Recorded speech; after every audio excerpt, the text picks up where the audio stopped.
The rain had been falling for hours, turning the valley into a gray blur of water and silence. At the end of a road that didn't appear on any map, where pine trees leaned like old men keeping secrets, stood a cabin. It looked abandoned to most eyes, but it was. It was waiting.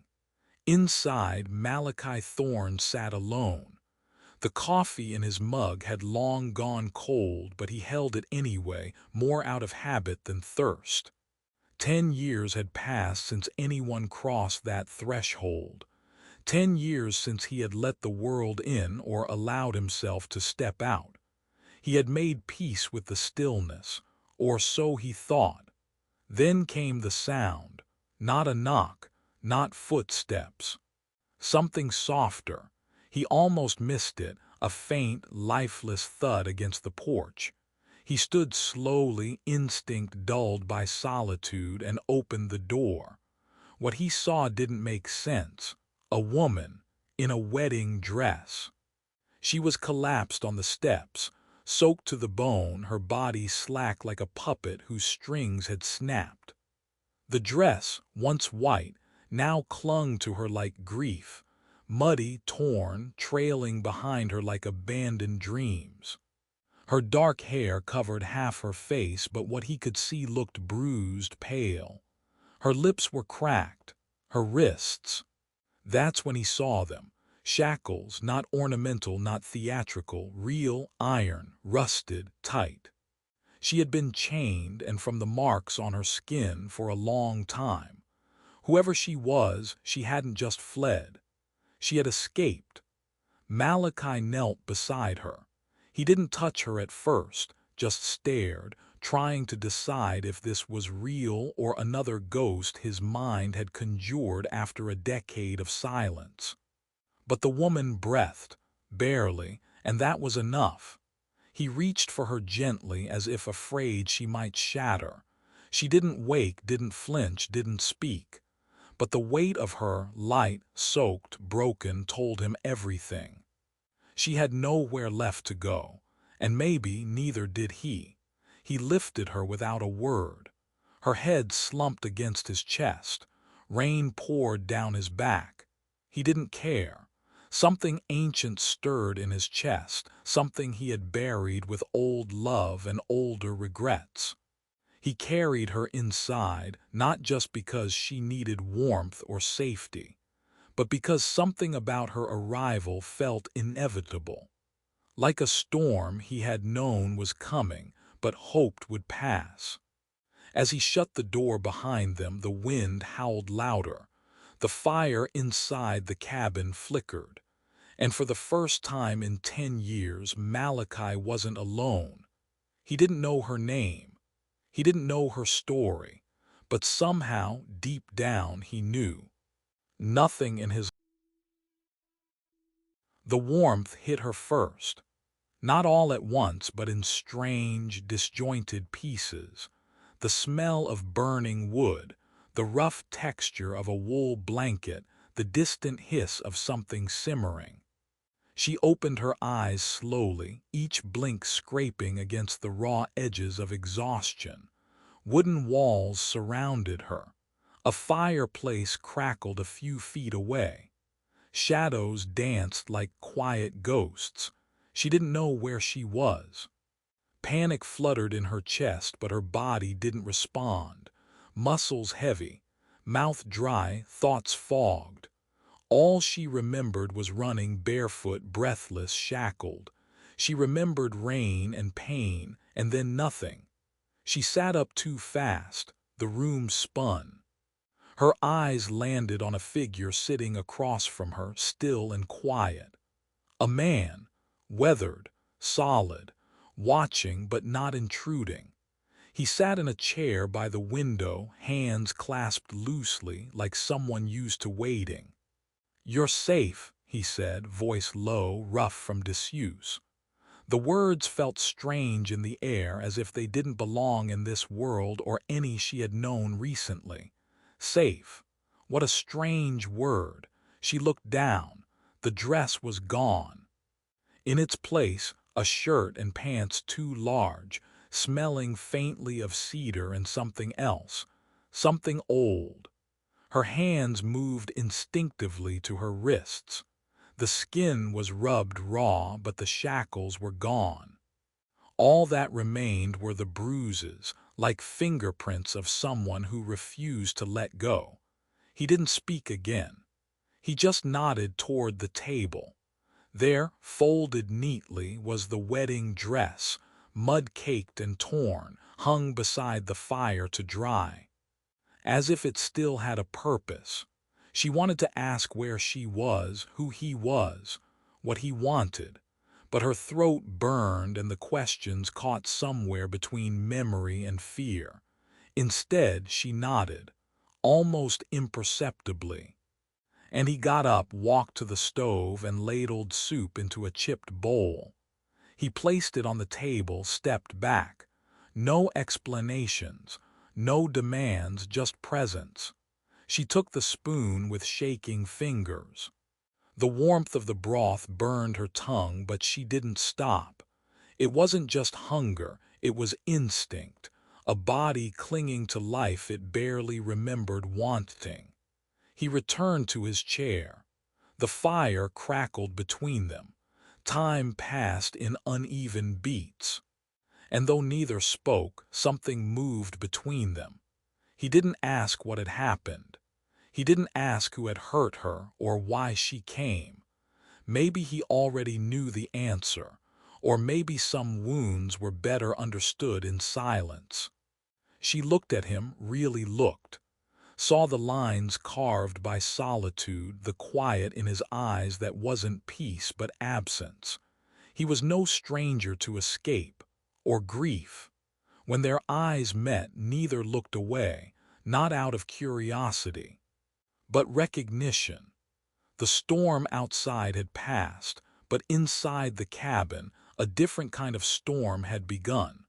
One that didn't rage or roar, but settled like fog around the truth neither dared to name.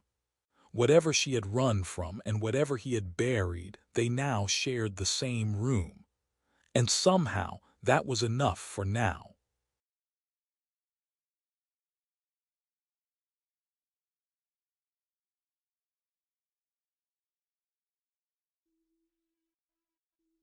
It began with a knock that didn't match the storm.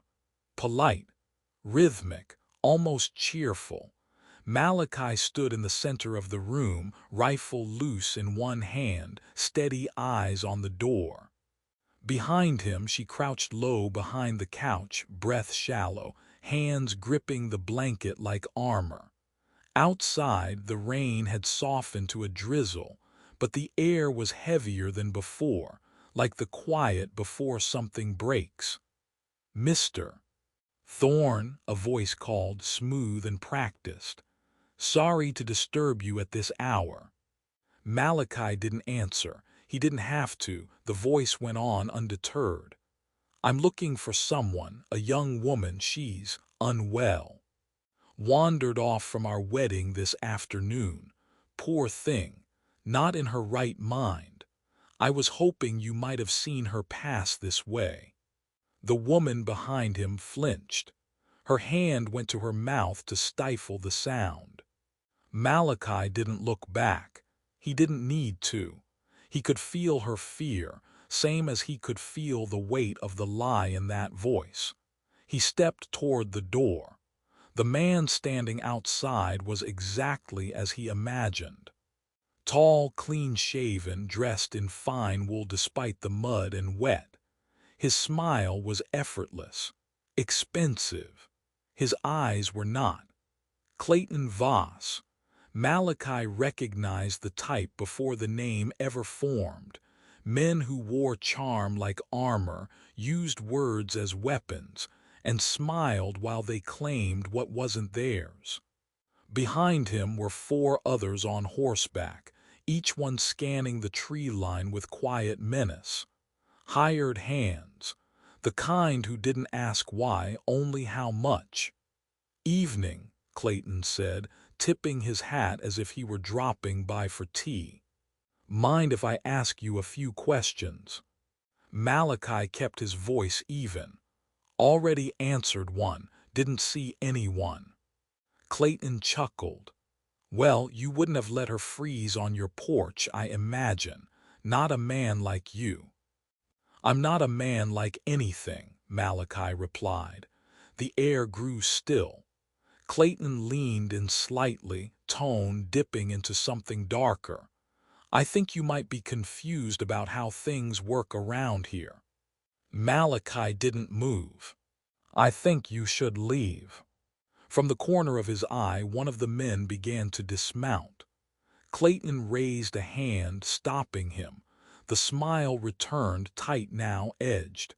She's not well, he said louder. Had an episode, left the church screaming. Hurt a few people, she needs care. I've got a doctor waiting back at the estate. She doesn't need you, Malachi said, voice low. Clayton's jaw tightened. Then you've seen her. Malachi raised the rifle, not aimed but visible. His silence said everything. Behind the door frame she listened, trembling. Every syllable of Clayton's voice twisted through her like wire. She'd heard that calm before, right before the bruises bloomed. Clayton shifted in his saddle, calculating. I don't want trouble. You brought it anyway. A moment stretched long between them, as if the mountain itself held its breath. Let me say this plain, Clayton said finally. That woman is mine. She belongs to me, by right and by deal. No one belongs to you. Funny, coming from a man hiding someone else's bride in his cabin. She's not hiding, Malachi said. She's healing. Clayton narrowed his eyes. His tone changed, colder now, laced with something ancient and cruel. You think you can protect her from me, from what I own, the land, the sheriff, the silence of this whole damn valley. Malachi didn't blink. You ever hear of a man who tried to outstare a mountain? Clayton smirked. How'd that end? Malachi stepped forward, rifle still low. The mountain didn't move. For a second, Clayton just stared. Then with the flick of a hand he turned his horse. The others followed, spines stiff. But before disappearing into the mist, Clayton glanced back. This isn't over. Malachi stood at the door long after the hoofbeats faded. Behind him the fire crackled. The woman hadn't moved from her place, but her eyes were fixed on him, wide, unblinking. What happens now? She asked, voice barely above a whisper. He set the rifle against the wall, his face unreadable. His voice firm. Now, he said, we make sure he never knocks again. The cabin had grown quiet, but the fire still burned, steady, restless, like something unspoken. They hadn't said much since Clayton left. The storm outside had dulled to a gentle hiss against the windows, but neither of them moved to close the curtains. Maybe they needed the reminder that danger hadn't truly passed. She sat at the edge of the couch, arms wrapped around herself, eyes fixed on the flickering shadows. Malachi stood nearby, pacing slowly, as if the floorboards could offer answers if he walked them long enough. I should have told you earlier, she said finally, her voice barely more than a breath. About why I ran. Malachi stopped but didn't turn. My brother owed him money, she continued. Gambling debts, more than we could ever pay.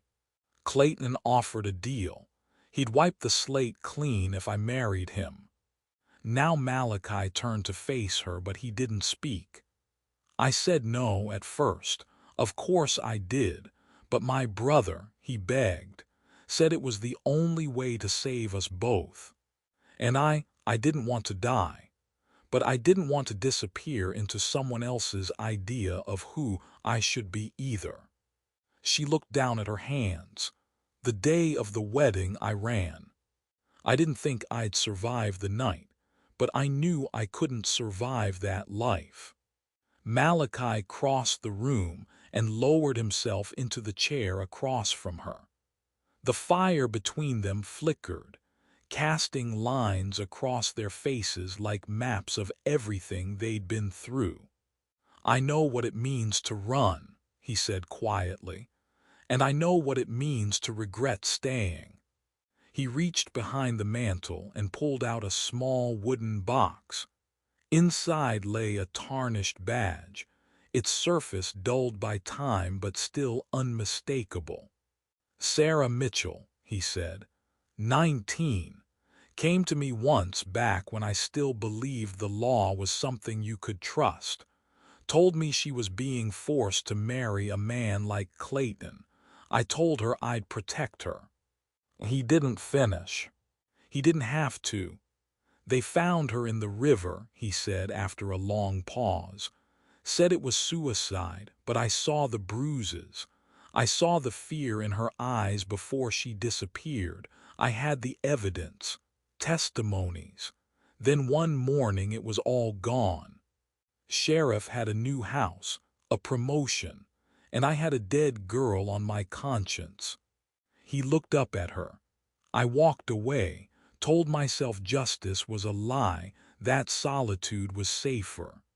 She reached forward, gently touched the edge of the badge. "But you kept it." "I kept it to remind myself," he said, "not of what I did, but of what I didn't." She sat in silence for a moment, absorbing the weight of it all. "I don't want to be a symbol of your redemption." "You're not," he said. "You're a reminder that I still have a choice." The fire cracked loudly, sparks floating up like brief lives.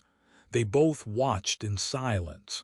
Then she asked, "Do you think we ever really stop running?" He leaned back in his chair, eyes never leaving the flames. "Only when we stop letting fear make our choices for us." She stood, walked to where her wedding dress hung like a ghost, dry now but stained and ruined. She reached for it, then stopped, her fingers hovering over the lace. "This was never about love," she said. "It was a costume, a sentence." Malachi joined her, standing at a distance. "Then take it off the hook. Let it go." She turned to face him. "And what do I put on instead?" He looked at her, really looked. "Whatever you choose."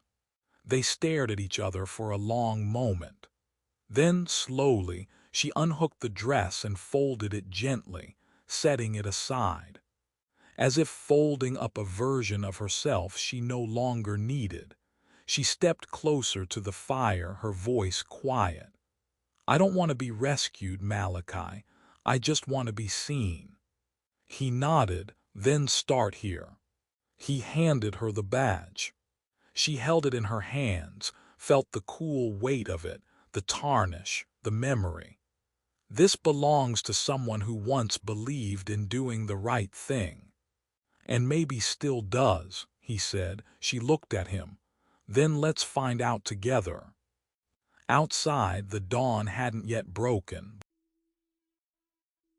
The knock that came this time was softer, hesitant, almost apologetic.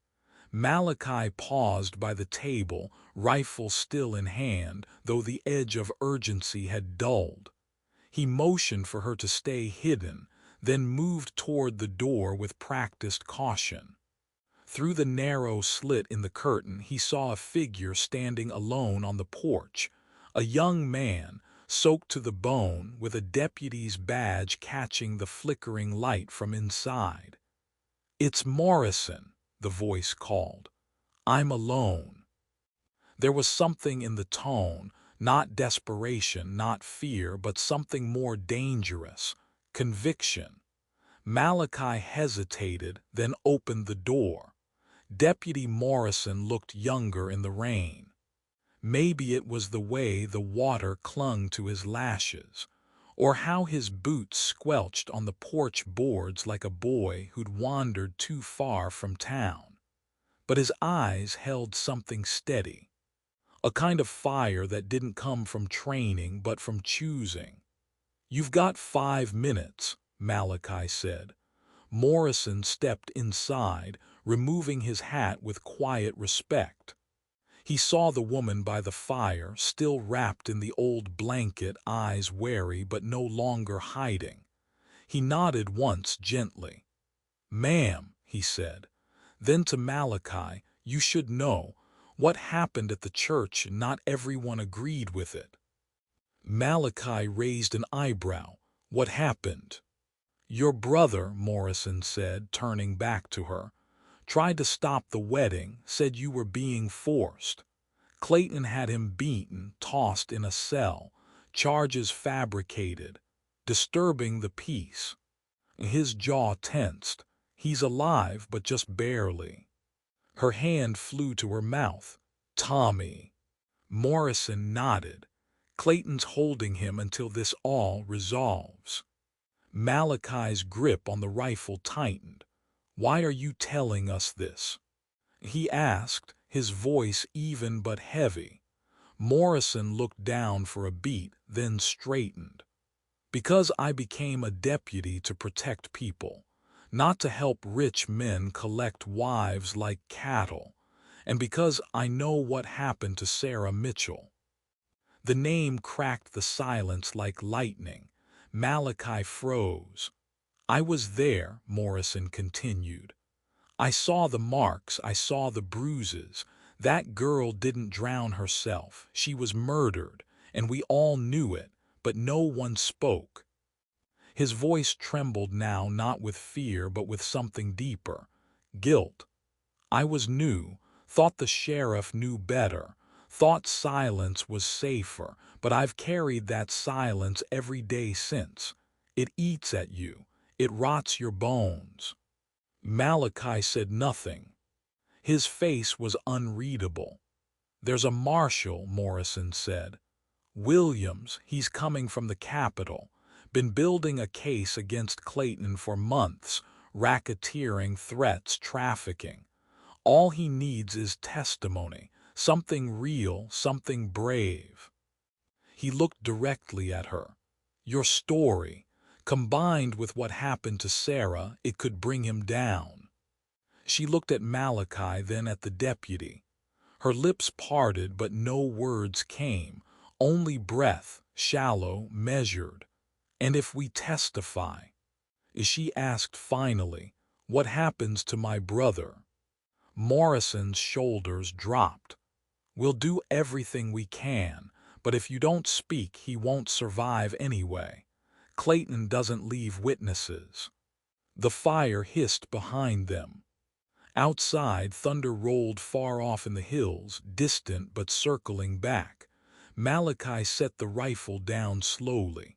"Why now?" he asked. "Why come here tonight?" Morrison swallowed. "Because I'm tired of being silent. And because I saw you stand up to him. You didn't just slam a door in his face, Mr. Thorne.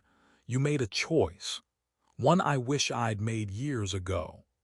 He reached into his coat and pulled out a sealed envelope. Inside, a statement. Witness names. Copies of what little proof he could salvage. "I can't undo what happened," Morrison said, laying it on the table. "But maybe I can stop it from happening again." The room was still for a long time. Then Malachi spoke, low and sure. "Justice doesn't knock politely, it barges in, and most of the time it's already too late." Morrison nodded. "Then let's stop being late." And in that small cabin, with smoke in the rafters and scars in every silence, 3 people understood something most never dare to name. That truth is not loud. It's not clean. The sun never truly rose that morning. It just diluted the darkness enough to remind them that the world hadn't ended. Yet, mist clung to the ridges like ghosts who refused to leave. Malachi stood on his porch, watching as 12 riders approached in a V formation across the damp meadow. Not fast, not loud, just certain. In their center, calm and seated like a man used to issuing ultimatums, was Clayton Voss. His coat was immaculate despite the ride, boots polished, hat tilted just enough to look relaxed. He dismounted with a kind of deliberate grace, unhurried. It wasn't confidence, it was ownership, of the land, of the moment, of her. Malachi didn't speak. His rifle leaned against the rail, close but not raised. He didn't need to brandish it, not yet. She stood beside him, not behind. Gone was the blanket, the fear, the instinct to shrink. She wore Malachi's late wife's old shirt, sleeves rolled, trousers cinched with a belt that didn't quite fit. But she wore it like armor, and she didn't flinch. Clayton looked at her first, not at Malachi, as if the old man didn't matter. As if only one thing had brought him here. "We need to talk," he called up toward the porch. Malachi's silence was answer enough. Clayton's smile curled slightly. "No need for dramatics. I'm not here to make a mess." "That would be a first," she muttered. He stepped forward, lifting his hands. "Simple offer, one girl for her brother, unharmed. You hand her over, I walk away. This place," he looked around with exaggerated distaste, "stays intact. You keep your peace. I get what's mine." "You talk like I'm cattle," she said, voice sharp. "You ran like one," he snapped, smile slipping. Malachi reached slowly for his rifle. Clayton noticed. She raised a hand. "Wait."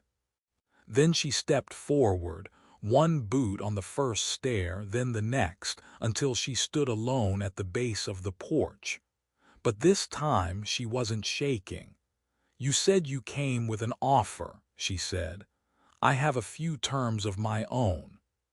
Clayton laughed, a short, ugly sound.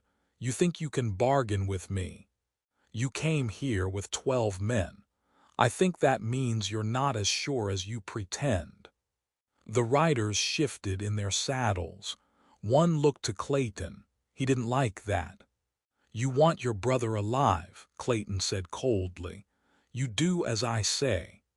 "I want him safe, and I want Malachi left alone, permanently. You get me, nothing more." He stared at her. "You're not in a position to demand." "I'm not demanding," she said. "I'm offering you a chance to walk away with your pride intact." That stung, and it showed. Clayton's jaw clenched. "You're walking on dangerous ground." She met his gaze. "We all are. The difference is, I've stopped being afraid of falling." Just then the distant sound of hoofbeats echoed from behind the ridge. Another group, smaller, cleaner. At their front rode a man in a long coat and silver badge, Marshal Williams. He dismounted quickly, signaling his men to flank but not fire. "Clayton Voss," he called out, "you're under arrest, conspiracy, coercion, and the murder of Sarah Mitchell." Clayton didn't blink. He just smiled and reached. But Morrison's shot came first. It struck Clayton square in the chest. He staggered, surprised. Not at being shot, but at who had done it. The youngest man in his pocket, the deputy he'd raised to obey. Clayton collapsed into the mud, a smear of red spreading like a final signature. The other riders froze. Marshal Williams barked an order. "Drop your weapons, now." They did. Silence followed, deep, wide, unbreathable. Malachi lowered his rifle. She exhaled. Morrison approached slowly, rifle still warm, eyes on the fallen man who had once ruled their world with a smile and a whisper. "You all right?" he asked her. She nodded. "I think so." Marshal Williams turned to Malachi. "We've got statements, testimonies, evidence, enough to sink the rest of this operation. You'll both need to come with us." Malachi looked at the woman beside him. She didn't speak. She didn't have to. But even as the marshal and his men began to cuff the rest of Voss's riders, something deeper stirred beneath the surface. Not relief, not celebration, something slower, like grief for a life finally shed. She turned back toward the porch, toward the home that in its own quiet way had offered sanctuary. The place she'd collapsed at in chains only days before. Now she stood taller, free. But freedom wasn't the end of the story. It was just the beginning. Malachi watched her climb the steps, one hand brushing the rail. He knew they'd leave soon, to testify, to finish what had started. But for one moment more they let the silence hold. Inside the fire still burned, and outside the world, finally, was beginning to change.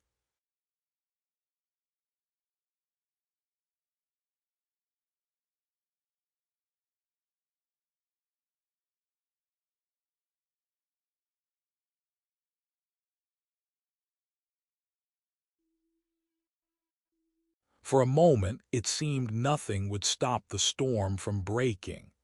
Malachi's finger hovered near the trigger. Evangeline stood a step behind, fists clenched in defiance. The men surrounding them, Clayton's riders, had their hands near holsters, eyes locked. One wrong word, one breath too sharp, and it would all unravel. Then came the sound no one expected. Hooves, fast, measured, from the north ridge. Clayton's brow furrowed. He knew that sound, but he hadn't sent for reinforcements. The first horse emerged from the mist, a tall bay with a man in a black coat astride it. Behind him 6 others followed, each one armed, focused, and silent as they took formation just beyond the clearing. But what caught everyone's eye wasn't the guns, it was the silver. Badges. Federal. Marshal Williams rode straight toward Clayton, dismounted, and walked forward like he had all the time in the world. "Clayton Voss," his voice rang out, clear and final. "You are under arrest for the murder of Sarah Mitchell, for conspiracy, for human trafficking, and for obstruction of justice."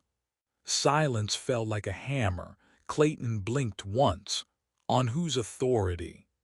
Williams didn't smile. He didn't need to. The United States government. And the testimony of Deputy Morrison, Miss Evangeline Harper, and several others you thought had disappeared. Clayton's face twitched, but his voice remained smooth. "These are lies. Manufactured by bitter people who don't understand how this territory works." "The only thing bitter," Williams said, stepping closer, "is the truth finally catching up." The riders around Clayton shifted uneasily. One reached for his weapon, a twitch, no more. But in this clearing that was enough. Morrison's rifle cracked once from the ridge. The man dropped, his gun never cleared from its holster. Everyone froze. Then slowly rifles and pistols began to lower, not in surrender but in silent relief. The lie was over, the silence broken. Clayton, however, wasn't done. He turned, eyes blazing. "This is treason. You know who I am. I own this land. I made this town." "You made it bleed," Williams cut in. "Now it's time to answer for it." He signaled his men, who began rounding up the riders one by one. Some resisted, but most went quietly, their fear finally outweighing loyalty. For years, Clayton had ruled with money and menace. Today, neither would save him. Marshal Williams stepped closer, pulling out the warrant, heavy, rain-speckled, signed, and sealed by hands higher than anyone in this valley. You are to be remanded to federal custody and tried in the capital. Clayton laughed, a wet, bitter sound. This is a show. You'll never convict me. Williams didn't flinch. That's for the jury to decide. But you won't be silencing any more girls, Voss. Not while I still wear this badge. Then came the final insult. The cuffs. Thick, iron, federal issue. Williams clicked them shut on Clayton's wrists with a deliberate finality. For the first time, Clayton looked small. It should have ended there. But power, like poison, never dies easy. In a last desperate move, Clayton lunged.